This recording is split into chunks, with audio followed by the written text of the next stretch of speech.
Sa gitna ng mabilis na pagbabago sa mundo, nananatili ang ating misyon, ang ibahagi ang mensahe ng hindi nagmamaliw na pag-ibig ni Hesukristo para sa lahat.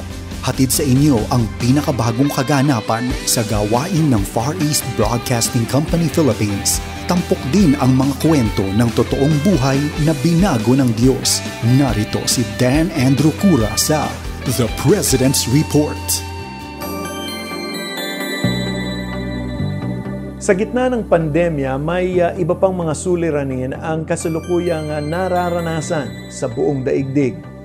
Kaya po ngayon, sa pagsisimula ng Setyembre, panibagong buwan, maglaan tayo ng isang sandali upang pakinggan ang mga kwento na magpapalakas po sa ating loob at hihikayat sa atin na lumapit sa Diyos sa panalangin. Ako po ang inyong kaibigan, si Dan Andrew, para sa The President's Report.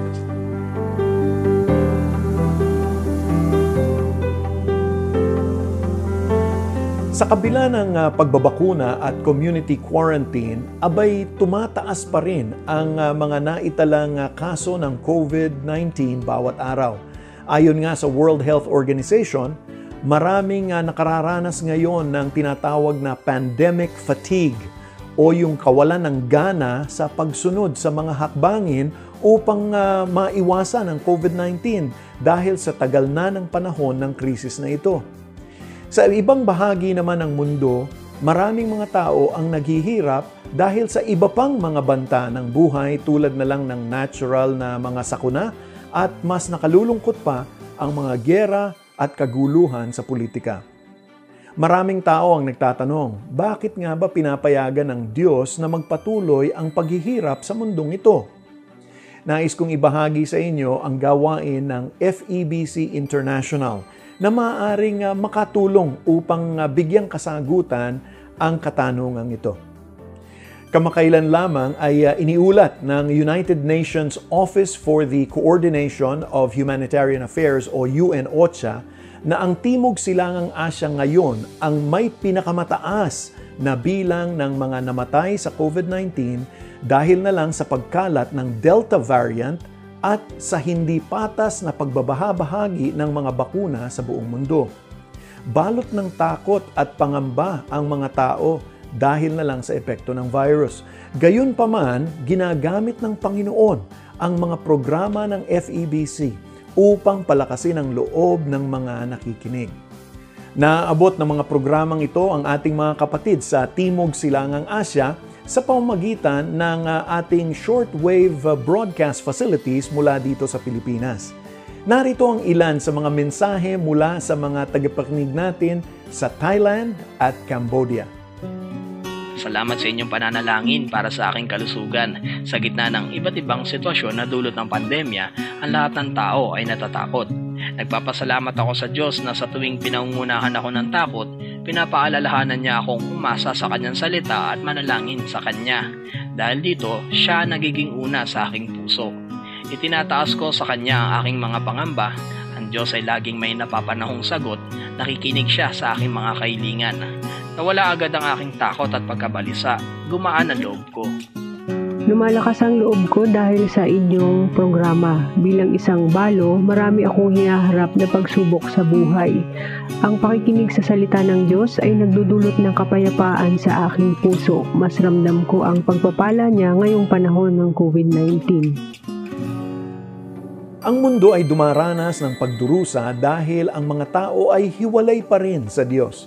Minsan ang ating mga maling desisyon sa buhay ay nakapagdudulot din ng pasanin para sa atin. Ngunit sa ating pagdurusa ay pinapaalalahanan naman tayo na ang pag-ibig ng Diyos ay laging naroroon. Inaanyayahan niya tayo na magpahinga at isangguni ang ating mga alalahanin sa Kanya.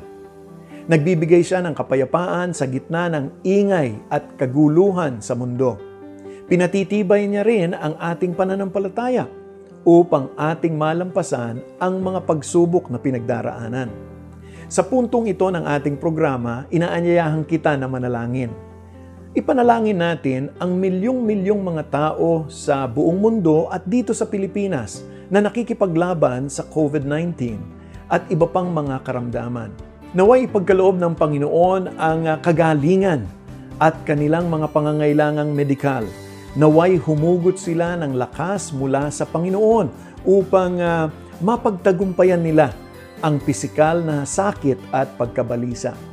Patuloy rin tayong manalangin para sa lahat ng mga frontliners. Sila po ang ating mga bagong bayani sa modernong panahon na patuloy na nagbibigay ng napakahalagang mga serbisyo sa iba't ibang mga larangan ng trabaho sa kabila ng peligro sa sarili nilang buhay ng COVID-19. Ipanalangin din natin na ang pagbabakuna ay makatulong upang mabawasan ang bilang ng mga nauospital at siyempre ang mga namamatay dahil sa COVID-19. Manalangin tayo para sa mga bansa na dumaranas ng mga sakuna tulad ng bagyo at mga sunog o yung mga wildfires. Gayon din ang mga lugar kung saan may armadong labanan. Ipanalangin din po natin ang habag ng Diyos sa bayan ng Afghanistan. Naway ipagkaloob ng Diyos ang kanyang kaaliwan at kapayapaan na higit sa ating mauunawaan.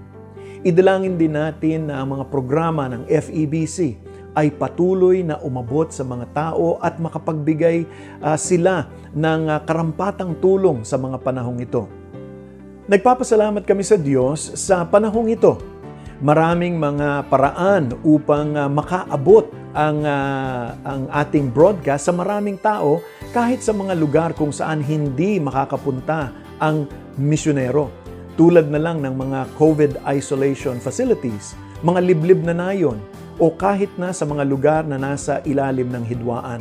Sa pamamagitan ng radyo, TV, social media, o kahit sa mga recorded na programs na nasa trompa, nasa loudspeaker, maririnig ng mga tao ang mabuting balita ni Hesukristo. Maraming nakararanas ng pagbabago sa kanilang buhay sa tulong na rin ng mga taong nananalangin para sa kanila. Mangyaring ipanalangin din po natin ang ating mga broadcasters, ang staff, mga pinuno at kaagapay ng FEBC. Yaong gumagawa ng mga pang-araw-araw na mga programa sa radyo. Yaong mga nakikipag-ugnayan sa mga tao online at sa mga lumalabas sa mga pamayanan upang makapagbahagi ng tulong, mga portable missionary radios at iba pang mga pangangailangan. Naway mapuspos ng banal na Espiritu ang bawat manggagawa, hindi lamang upang ibahagi ang Ebanghelyo, ngunit upang maisabuhay ang kanilang pananampalataya kay Kristo Jesus. Sa ating pagtatapos, nais ko pong ibahagi ang paalala sa atin ng unang Pedro, Kabanatang 5, talatang 8 hanggang 10. Maging handa kayo at magbantay. Ang diablo, ang kaaway ninyo, ay parang leyong umaatungal at aali-aligid na naghahanap ng masisila.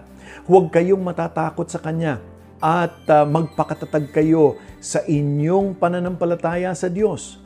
Tulad ng alam ninyo, hindi lamang kayo ang nagtitiis ng ganitong kahirapan, kung hindi pati ang inyong mga kapatid sa buong daigdig. Pagkatapos ninyong matiis sa loob ng maikling panahon, ang Diyos na siyang pinanggagalingan ng lahat ng pagpapala, ang siyang magbibigay sa inyo ng kaganapan, katatagan at lakas ng loob at isang pundasyong di matitinag. Siya ang tumawag sa inyo upang makibahagi kayo sa kanyang walang hanggang kaluwalhatian kasama ni Kristo. Tuwing ikaw ay humaharap sa mga hamon ng buhay, naway panghawakan mo ang mga katiyakang ito mula sa ating Diyos. Maraming salamat po sa inyong pagsama sa akin ngayon. Nais kong imbitahan kayo na kung gusto niyong malaman ang patungkol sa gawain ng Panginoon sa FEBC, ay magbigay ng suporta. Bisitahin po ang ating website sa febc.ph o kumonekta sa Facebook at Instagram at FEBCPH. Muli po akong inyong kaibigan, si Dan Andrew, para sa The President's Report. Lagi pong mag-ingat at pagpalain po kayo ng Panginoon. Inyong napakinggan ang The President's Report. Para sa karagdagang impormasyon ukol sa Far East Broadcasting Company Philippines o maging kaagapay sa panalangin at iba pang mga paraan, bisitahin ang FEBC website, febc.ph, at hanapin ang FEBC Radio sa Facebook, Maraming salamat sa iyong pag-agapay at pagpalain ka ng Panginoon.